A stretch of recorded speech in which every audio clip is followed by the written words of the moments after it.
Ladies and fucking gentlemen, how the fuck are you, man?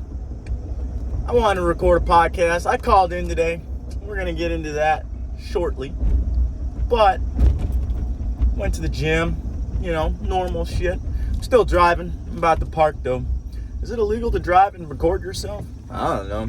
Doesn't seem like it. A lot of people do it on YouTube, so. Well, I guess what we should go over, well, not should, but what we're gonna cover today is depression and anxiety.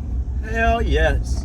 The two fucking demons that try to pull us down into the depths of hell in our own brain. Like, Chance and I were talking about this yesterday. Was it yesterday? Yeah, it was yesterday. And we were talking about, and Chance had brought up the fact that it's your own mind trying to pull you down into it's funny, but it's not funny. It's kind of ironic. Like, your own mind is trying to pull you down to the depths of hell, and you're like, why can't I stop fucking with myself? Why can't I stop fucking up? Why can't I do this? Why can't I do that? And it's your own brain. Like, it's your subconscious. It's all the programming you've had from previous shit. It's all the bullshit and clutter that fills your mind, and it stops you from being who the fuck you want to be. And the reason I want to talk about this, and Chance and I were talking about it yesterday, is because the past week, I don't know what the fuck it's been. I don't know if it's been the gloom from the fucking cloud cover, or if it's fucking just winter, or fucking, I don't know what the fuck's been going on. But I had this like sinking feeling, this emptiness in my chest. And I know exactly what it is because I felt it before all this bullshit, before all the psychs, before all, the improvement and growth. That was what I felt before. So it's like this depressive feeling. And I know people are going to understand what I'm talking about. This depressive feeling, it's like this emptiness and like this hole in your chest. And like, I get sad, obviously, but like, I haven't felt like this in a fucking minute. I don't know why I felt this way. I was saying that already. I don't know. Like, I really don't. And I still kind of feel off, but I don't feel as off as I did before. And that's why I wanted to sit down and record a podcast. Because this week I just been trying to keep the momentum going, trying to find a setup for this. There we fucking go. I had to find some good place to set this shit up and get it going. But yeah, I don't know why I was feeling that way. I've been taking my vitamins.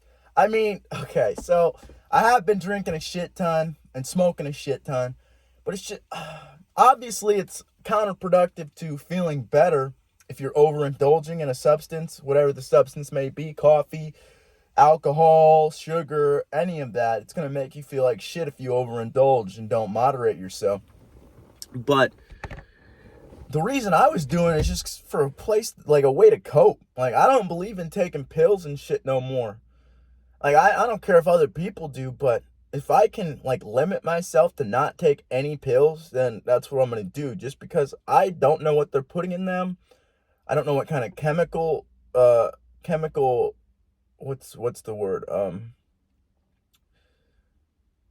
I don't know what kind of chemical formula they're putting together to make this substance. I don't know what the fuck it's going to do to my brain. None of that shit. Alcohol, weed, I've studied. I know what the fuck it's going to do to me. I know I'm going to feel like shit at some point. It's just inevitable. But I know how I'm going to feel. And that's why I choose those substances. And I'm not saying to go and drink and smoke when you're feeling down. None of that shit. Like, that's like a last resort type of deal. Like, just to loosen your brain up a little bit so that you can think in a different way than you were thinking before. Because I don't think it's beneficial to be sober 100% of the time. And people are going to look at me or think I'm crazy for saying that, but we're never sober 100% of the time. I got nicotine right here. How many people in our generation, well, in my generation, I should say, because I don't know who's watching this or how old you are, but how many people in Gen Z vape and drink caffeine and fucking eat sugar. All right, let's just forget about every other substance and talk about sugar. There is no fucking way, unless you're watching that shit. Who the fuck is behind me? Unless you're watching that shit super carefully, you got sugar in your body. Even this, I found out the other day, has sugar in it. And the reason I found that out is because I was watching a podcast, and Duncan Trussell, he's a cool-ass comedian. He's awesome. Smart as fuck. Studied with Ram Dass. I like that motherfucker. But he went on vacation, and he's diabetic, so he was taking his blood sugar, and his blood sugar had leveled out throughout that vacation, and it was staying at a steady spot because he wasn't vaping very much. And then he gets back to where he was living, and he's trying to figure out why his blood sugar's spiking up, why it's not leveling itself out anymore. And he's like trying to figure out where the sugar's coming from, because he cut all sugar out of his diet while he's hitting a fucking cherry cola vape. And then he realizes, oh shit, it's the vape. This has sugar in it. And it's pretty crazy. I didn't know that. That's crazy as fuck. But, yeah, the reason why I want to talk about depression, anxiety, and that shit is I wanted to talk about it a while ago, and I was doing some research on it, because I was going to do this whole big thing. I was going to listen to some podcasts, read some books, do all this. But it doesn't really matter how much I teach myself about it, because it's such a complex thing. Like, people don't understand how complex depression and anxiety can be. Like, it's not that you're just sad. It's a complete perspective shift on who you are as a person and what's going on in the world. And that's how I know I wasn't in that depressive mindset this time, because my mind hadn't changed. My mind was just trying to figure out why I had this sinking feeling in my chest. And I still haven't figured it out, but I just keep moving. That's the key to fucking beating this shit. And it's kind of hard now that I'm thinking about it, because if I were in the spot that I was in 3-4 years ago, I don't think I'd be able to fucking get out of this. But because I've built up this momentum of taking care of myself, going to the gym, going to work, doing all this shit that betters myself and makes me feel good about myself, I think I know I can get out of it. It's just about sitting through the emotion. But if you're in that deep fucking perspective shift of depression, it takes like your whole world to get rocked up to fucking figure out how to get out of it. And that's the only reason I got out of it before, was psychedelics. And it was an accident. I didn't know what the fuck I was doing when I started. But now I know there's research, and all the colleges in the all the top colleges, Harvard, Stanford, Johns Hopkins, NYU, all these colleges are studying psychedelics for the treatment of depression, anxiety, OCD, PTSD, end-of-life distress. And I didn't know this before when I started doing it. I thought I was just crazy, because that's what they teach us in society, is that, no, these are drugs and they're going to make you lose your mind. You're not going to come back. You're going to end up in a perma trip. You're going to jump out of a window. There's all this propaganda about fucking substances. And it irritates me sometimes, just because it's been proven many times now how beneficial marijuana can be, how beneficial psychedelics can be. And yet we still have them illegal because of the money. They're making money off keeping people locked up in prison, keeping people fucking complacent, getting people to spend their money on other things. Because this illegal market, they're not making any money. It's kind of funny. I didn't think about, I mean, obviously I knew that, but it's like, that's probably why they're so mad about it. Because it's like, damn, we're not making any money off this shit. But they could be. I mean, actually, I take that back, because they kind of are. Like, it's been known that the CIA has knowingly and willingly smuggled drugs across the U.S. across the U.S.-Mexico border to distribute the cocaine. Same with guns. It's been known that LAPD officers have sold guns to the cartel. There's all kinds of shady deals going on that nobody really knows about. But the legal, like, taxation they're not making very much money. Like, even when they tax the shit out of weed in legal states, they're not making as much as they could be because it's it's not all legal. Like, if they made it easier to get a fucking license, they made it easier and tested it and all the shit that you need to do to make sure the drug's safe, effective, and um not in a lethal dose. Obviously, marijuana and psychedelics, you don't have to worry about that, but you should go through background testing. You should go through all kinds of rigorous testing to make sure that not only you can handle these substances, but these substances aren't going to destroy your biology, because some people can't do everything. It's like peanuts. Not everybody can eat peanuts because peanuts kill people. But we're not banning all the peanuts, are we? No, because it's stupid. Why the fuck would we do that? It's a food. But because the substance is different. I mean, it all started with propaganda in the 70s. Like, it's just propaganda that's just been held on to for fucking, what, 50 some years, and nobody forgets it.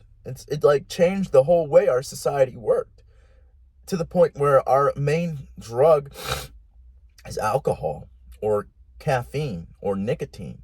Things that don't, well, alcohol does shift your consciousness, but not in a good way. I mean, it can be beneficial if you have a few drinks. Like, Huberman talks about how you should probably only have a couple shots or a couple beers a week. And obviously I've done more than that, but it's a good point to remember that I don't think being sober 100, we're back on what I was talking about. I don't think being sober 100% of the time is good for anybody, because the stress, the anxiety, all the shit that you have to deal with in the day-to-day life, especially in our society, the way we set it up, it's so stressful. And like, stress can be good because it can push you forward. It can, like, going to the gym is stressing your body out, basically. And it stresses your mind out. That's why you gotta learn to calm your mind while you're doing it, because if you don't, your brain's gonna be like, hey bro, we're dying, we need to get the fuck out of here, let's go, let's go, let's go. You just gotta fucking fight through it and be present. Stress can be good, but too much of it is neurotoxic, and it will destroy your body and brain because you're releasing cortisol all the time that your brain doesn't know how to regulate it anymore. And then you're just fucked up and hyped up and all this shit all the time. And I think that's how a lot of people are. Like, and that's probably why so many people drink. Like, I've worked with plenty of people that they can't wait to go home and have a beer or fucking however many they're drinking, or have a shot or whatever the fuck, just to get the stress of work off their mind and to feel better. That's all people are doing with these substances. It's trying to feel better. That's why it irritates me so much that all these ones that are super beneficial and helpful to the brain and body, and not as harmful as alcohol, I should say, are still illegal. Because I always skip up on this word. My tongue can't pronounce it right. The Declaration of Independence guarantees us 3 unalienable rights. And I've probably said this before, but I like to say it and I like to think about it. First one, pursuit of happiness. We're guaranteed by the papers of our fucking founding fathers that we are guaranteed the pursuit of happiness in this country. We are guaranteed life. We are able to live our life how we want to and just be. And we are also guaranteed liberty. We get freedom. Freedom ain't free. That's why it's in the founding document. It doesn't just happen. You got to fight for that shit. And I've said that before too, but the reason I say this and bring it up so often is when it comes to substances, how many people in this country, not even talking about the whole world, but in this country, use substances, whatever the substance may be. I'm not judging. I don't care what other people do. I don't want to harm my body or my mind, so I don't do certain things. But how many people choose substances on their pursuit of happiness path? Countless. I guarantee you can't even count the number. Oh, nice. Perfect. My fucking car payment. But I need to know when it was. But it's here in a few days. But that's besides the point. What were we talking about? So the fact that they won't let us pursue happiness, that's against our founding documents right there. But then they go ahead and take your life away by throwing you in a cage and simultaneously take your liberty away by throwing you in that cage. Because they don't like it. That shit makes me sick. It's a grown adult telling another grown adult how to behave. Like, what the fuck are we doing? Like, we don't need a fucking government daddy. We don't need a babysitter. We don't need any of that shit. They treat us like we're fucking retarded. And some of us are. I ain't gonna fucking sugarcoat it. Some of us are retarded because we follow what they say and follow complacently and don't question anything. Just like COVID. Look what happened. They were trying to lock us down for how long? And trying to mask us up and get us vaccinated. You're not allowed to do all this until you get a vaccine and blah, blah, blah, blah, blah, blah, blah, blah. But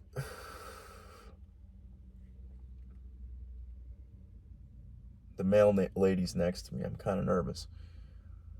But the government likes power. That's why our fucking founding documents are set up the way they are, is because our founding fathers were basically early psychologists. They knew humans crave power and get corrupted by power.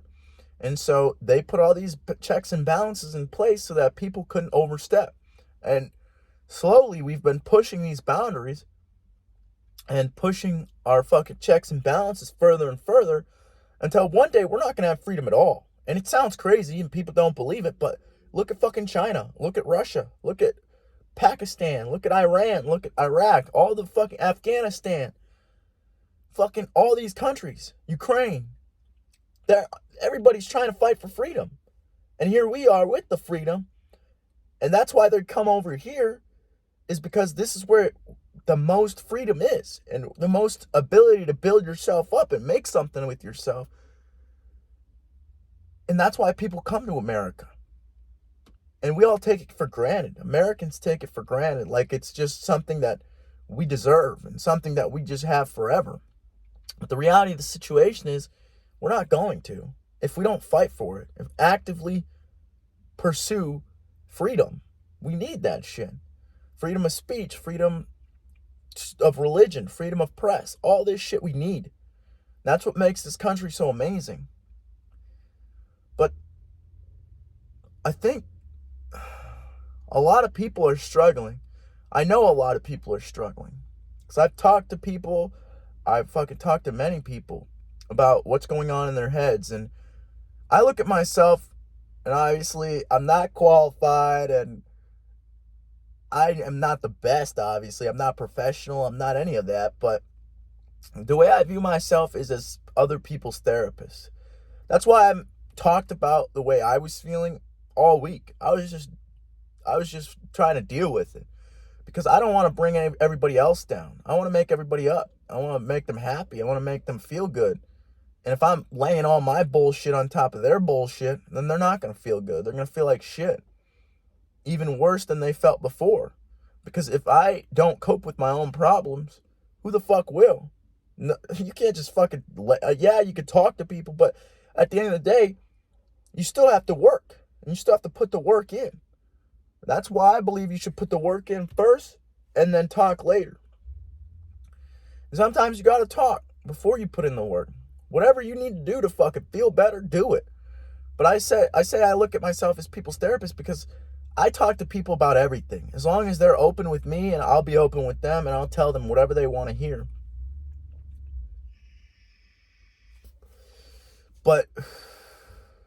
And people trust me, and I respect that, and I appreciate that, and I don't take it for granted, because trust and love they're the most important things in this universe.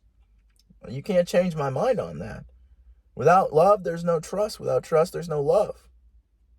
And that's why we got to fucking take care of each other and bring each other up, because we're always spreading this negativity and making each other feel bad and hating on each other. But the way I look at it, whatever fucking the divine energy is, whatever God is, whatever we call that thing, whatever you want to call that thing. Hopefully I gave the mail lady enough room. Yes, I did. But, what was I talking about?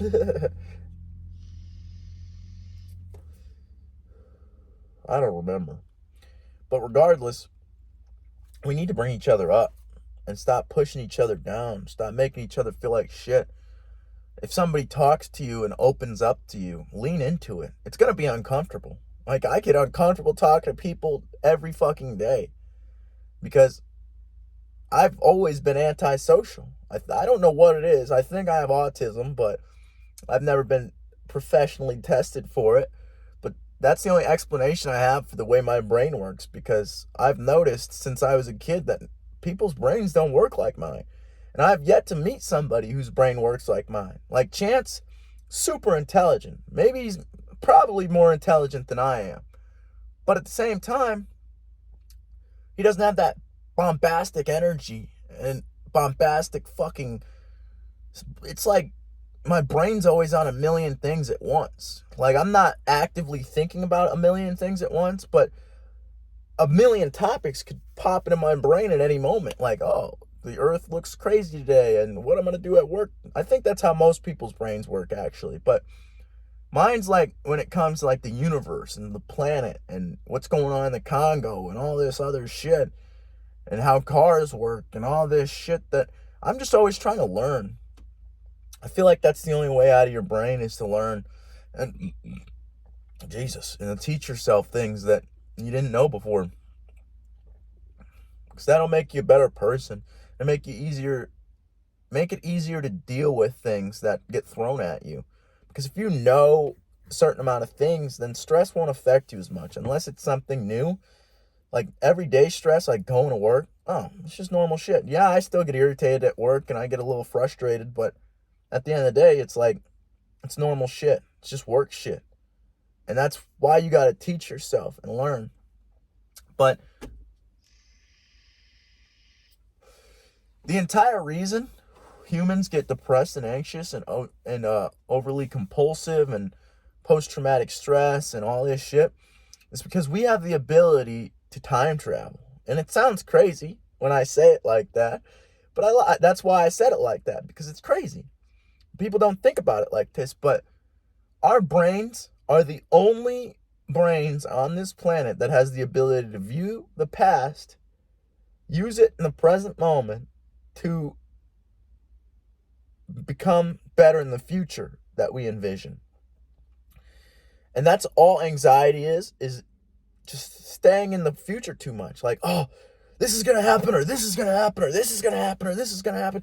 And you're freaking out because your brain can't handle all this shit.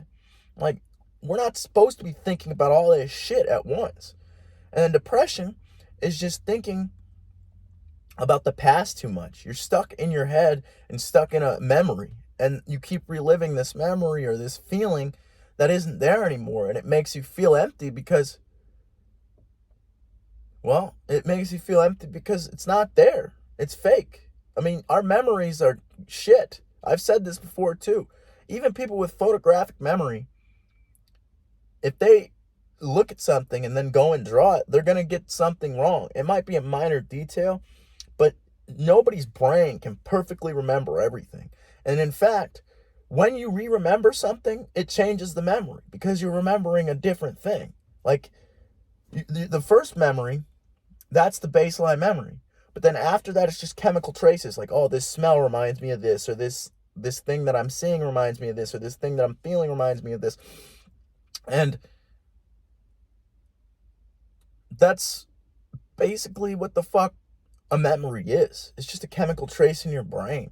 And every time you remember it, it's different because, I mean, we don't have the ability to, we're not like cameras or computers. We can't store things like just permanently and concretely, like the whole object or whatever it is. We can't do that. That's not how our brain works. That's why we're constantly forgetting things or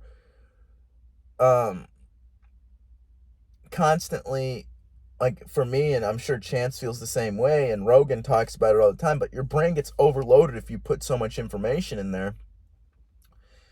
And our brains just don't have the capacity for that. And that's why all these religions and all these fucking teachings and all this shit is talking about the present moment. Because that's what everybody's chasing. Like, I've been working on it. I've been meditating. I've been going to the gym and running, because that's basically meditation, but you're moving your body. Like, most people think that you got to sit there and you got to have your eyes closed, all this shit to meditate. But no, meditation is just the act of becoming present in your mind. And people think it's focusing on that, but it's really refocusing. That's what Huberman says. Your brain's going to distract you, and you're going to have thoughts that take you on like a journey while you're trying to meditate. But it's not about getting angry because you lost it, or stopping because you lost it, or none of that shit. You just keep going. You let it pass. And once it passes, you're back in it. That's why it's refocusing. It's focusing and refocusing. But most people don't know. The reason I know is because I've researched for a little while on meditation, but you don't clear your mind out completely. Like, it seems like you do, but it never gets cleaned completely. The act of meditation is just watching your thoughts. Basically, Ram Dass and Alan Watts talks, I think I've said this before too, but Alan Watts and Ram Dass talk about how our awareness, what we are, our consciousness, is like the sky. And feelings, thoughts, desires, all that shit that comes into the sky, is just clouds. You let the clouds pass. You don't try to push them down. You don't try to fucking fuck with them. Because if you fuck with them, they're going to give you anxiety, because you don't know what the fuck's going to happen. Nobody does. Life's too unpredictable. But if you push them down, it's going to become like a beach ball. When you're pushing a beach ball in the water, yeah, it's easy. It's easy for a long time. But eventually your arms are going to get tired, and you're not going to be able to push that down no more. And that's what depression is. It's just the act of suppressing things. And that's what people are chasing, is the present moment. That's what a lot of substances do. That's what a lot of fucking, like, bungee jumping, skydiving, extreme sports, stuff like that, is just forcing you into the present moment, so that you're not thinking about the past or the future. You're just here right now.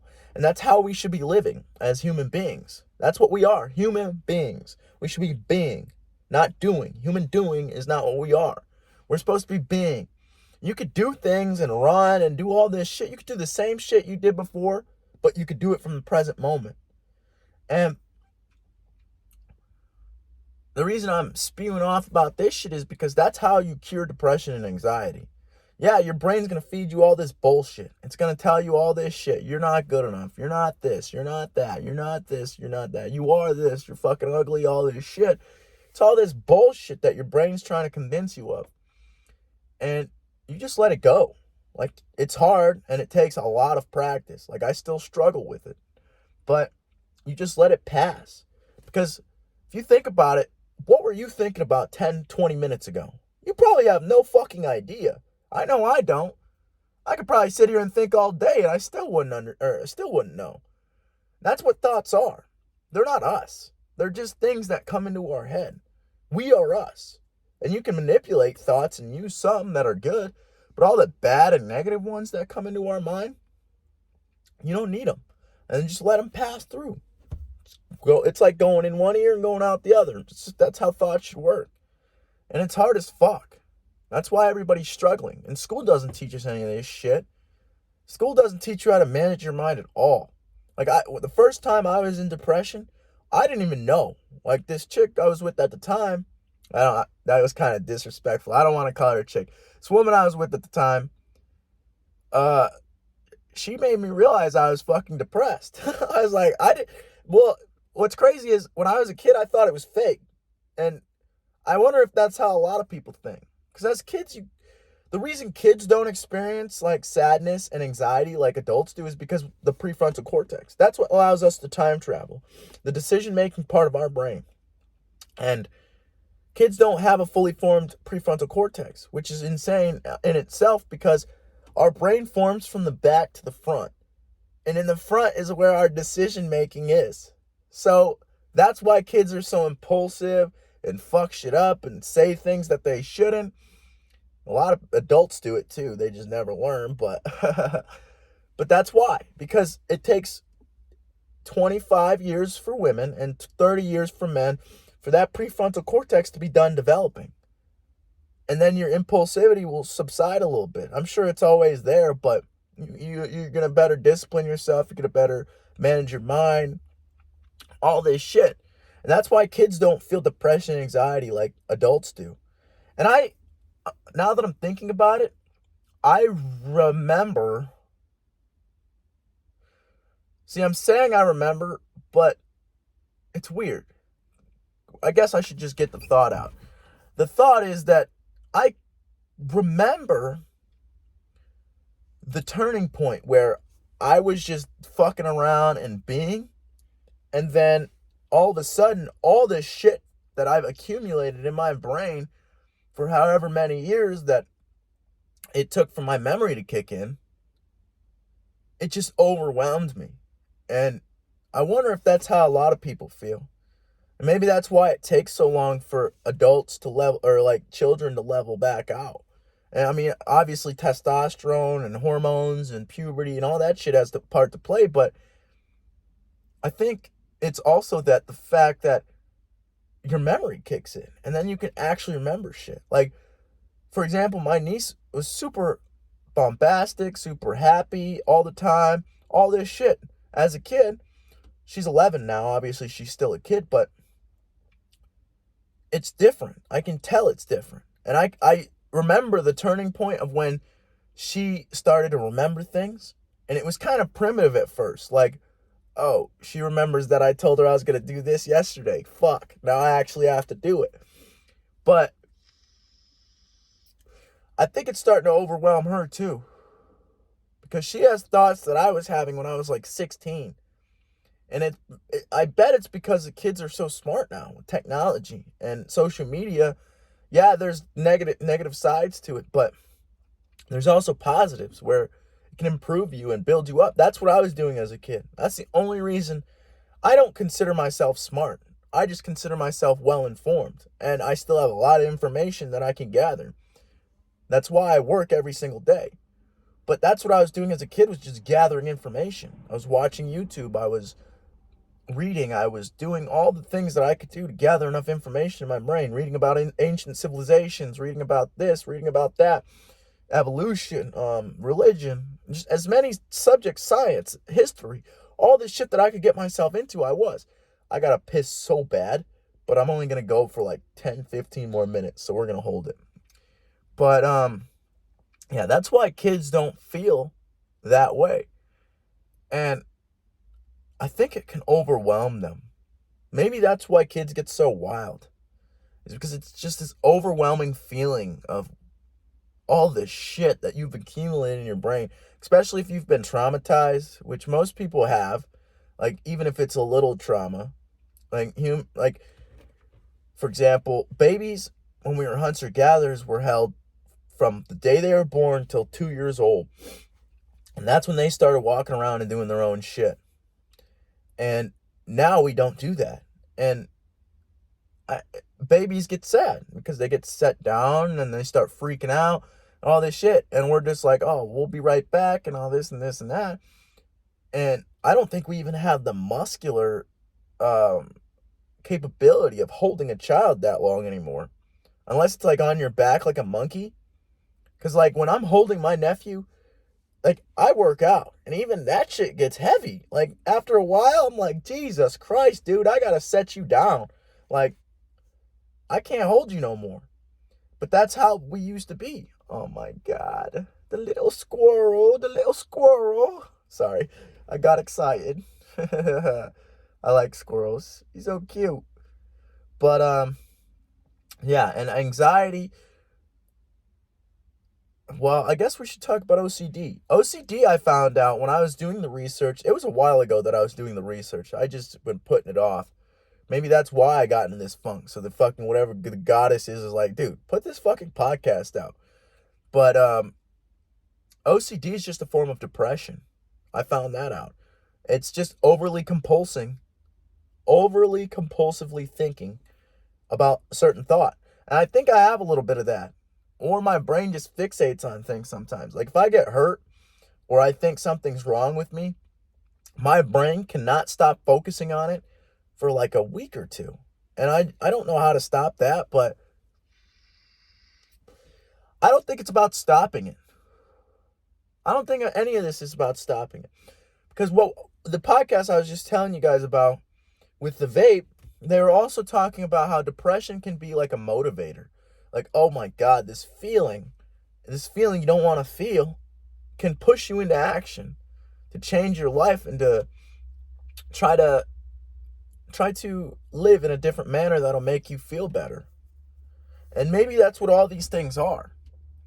I read a book by Dr. Gabor Mate, and he talks about how trauma or all these mental disorders, ADHD, OCD, PTSD, obviously, depression, anxiety, OCD, all these things are just products of trauma.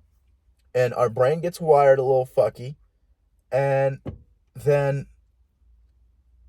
we just have these problems. Like with me, ADHD, my body randomly releases adrenaline all the time. And like 1 minute I'm tired, and then the next minute I'm fucking hyped up and ready to go. And maybe I can learn to control that, actually. Maybe meditation will help me learn to control that. But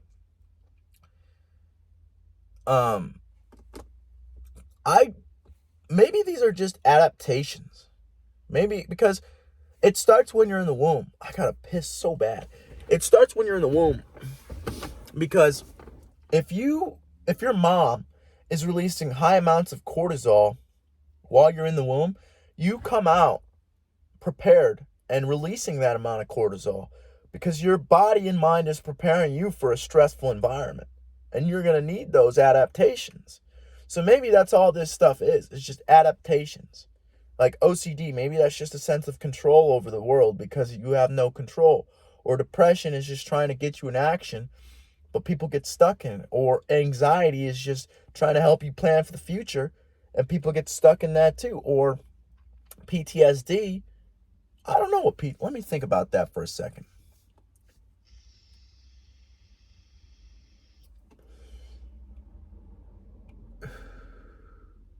Come from, okay. Sorry, I just need to, I'm trying to run it through my brain what PTSD could be, because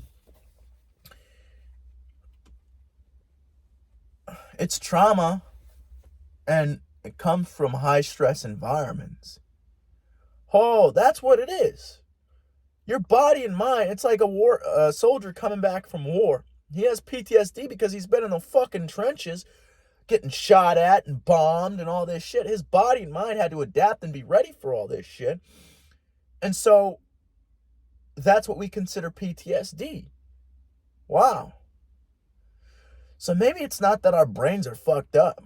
Maybe it's that we've adapted in the wrong ways. It's a little puppy. It's a little puppy running around. Oh my God, I love animals. But maybe that's all it is we've got the wrong adaptations. And maybe that's why we have to rewire our brain. And maybe that's why psychedelics work. Because the decision-making part of your brain's all fucked up. Your decision-making is going to be poor, obviously. And then you're going to be making stupid decisions. But if a psychedelic can shoot you out of that, the doggy's wandering away. It's a cute fucking puppy, man. But I gotta stop getting distracted by this dog. So maybe, because that's human superpower. That's why we got to this point. Our ability to adapt and overcome stress and dangerous environments and problems. That's why we're here to this day. We built tools to overcome all these problems. Yes, we still have problems, and that's why we keep building tools. Maybe one day we're going to find a point where we don't have any problems. But in this human carnation, this suit that we're wearing right now, this meat body, we have these problems. And we have these mental circuits that can help us. But if used incorrectly, they'll fuck you up and distract you and self-sabotage.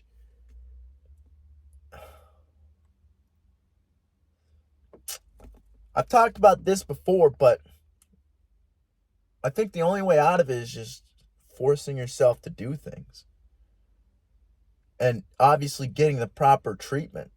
Like, I don't think pills should be the first treatment for anything. I think you should try behavioral skills, try therapy, try all this shit that doesn't involve you, vitamins, and doesn't involve you putting these weird chemicals in your body. The reason I'm not against pharmaceutical medications or pills. It's just the fact that people think that when you take these pills that they're affecting one piece of your body. Like, oh, I got pain in my arm, I'm going to take a painkiller and it's going to take the pain away from my arm. But what the fuck is it doing to the rest of your body? You don't know. Nobody does, because we don't do these kinds of studies. That's what all the side effects are. That's why there's so many side effects in medication. It's because they're hitting multiple receptors in your brain. They're not just hitting one. And you got to work your way out of it. Like, start small. Pick up your room a little bit. Get outside. Just get some fresh air for like 5, 10, 15 minutes. If you're in a deep depression, you got to actively get yourself out of it, because depression itself, it isolates you. It makes you want to be alone, and it makes you not want to talk to anybody and not tell anybody too, because you're like, oh, I'm just being soft. And then you start wanting to kill yourself because you're not talking to anybody and you're not seeing anybody and you're isolating. And anxiety is just worrying about what's going to happen. And the thing about that is, our brain doesn't know. Even with all the if you had all the knowledge in the universe and made a prediction, life's unpredictable, man. Something could be thrown into that plan and it could get all fucked up and it couldn't work. And that's why I don't plan things. And Chance gets irritated with me about it, but I don't know what the fuck's going to happen in 10 minutes. I don't know what's going to happen in 5 minutes. I don't know what's going to happen in a minute. I could piss myself right now. I don't know. I'm fucking holding my junk because I got to piss so bad. But that's why I make rough plans. Like, okay, I want to hang out with this person this day. All right, bet. That's the plan. I don't know when. I don't know how long. I don't know what we're going to do. I don't know any of that shit. I just know I want to hang out with this person. Or my future plans. I just want money. I want to make a lot of money so I can help people. I want to fucking live my life at peace and enjoy and just have a fucking happy family and not worry about bills or any of that shit. I don't know how I'm going to get there. I'm just taking it one day at a time, trying to improve myself in every aspect I can. And I think that's the way out of mental issues. You got to sit there and work with your brain. And it's scary. And that's why I was drinking and smoking. And that's why a lot of people drink and smoke too, is they use it as a crutch or as a... Substances should be used as a tool. You should use the least amount for the maximum amount of benefit. That's how I view substances. That's why another reason I don't like pharmaceutical pills and shit like that, because they prescribe it and you're supposed to take it every day, sometimes twice a day, all this shit. What the fuck is that doing to you? We don't have long-term studies on all this shit. Plus, we're not even going to get into fucking Pfizer's lawsuits and all that shit, but oh my God, I gotta piss. But, that's the only way out, man. You just gotta fucking... For me, it was easier this time because I already had momentum. I was already going to the gym. I was already going to work. I was already working on myself. That's why I said before, if I wasn't, I don't know if I'd be able to crawl out. But because I have that momentum, that's what you got to build. The momentum of self-improvement. Whatever aspect. I don't care if it's mentally, physically, spiritually. That momentum's going to save your ass. Because when you get into a rut, you know what you're capable of. You know what you've been doing. You know, David Goggins calls it reaching into the cookie jar. You know what the fuck you got in your head. You know what you've done before. You know what you know you're not going to fucking... What am I trying to say here? You've been through rough situations before and it didn't stop you and you worked through it. That's the cookie jar. Whether it be running on the treadmill or going to work or dealing with depression, anxiety, any of that shit, reach into the cookie jar. Be like, all right, I did this before. Let's do it again. And build up that momentum so that even if you get into a rut, your brain's like, bro, you need to get to the gym. You need to go to work. You need to do this. You need to do that. That's the only way out. Because that momentum is going to save your fucking ass. And that's why it's so hard to get back into the gym after you take days off. Or not days off, but you take a long period off. Like 2 weeks, 3 weeks, a month. Because that momentum's gone. And then you got to rebuild it. And it sucks. And you got to do that with everything. Build momentum to be better. And I guess that's where I'll end this because I got to take a fat piss.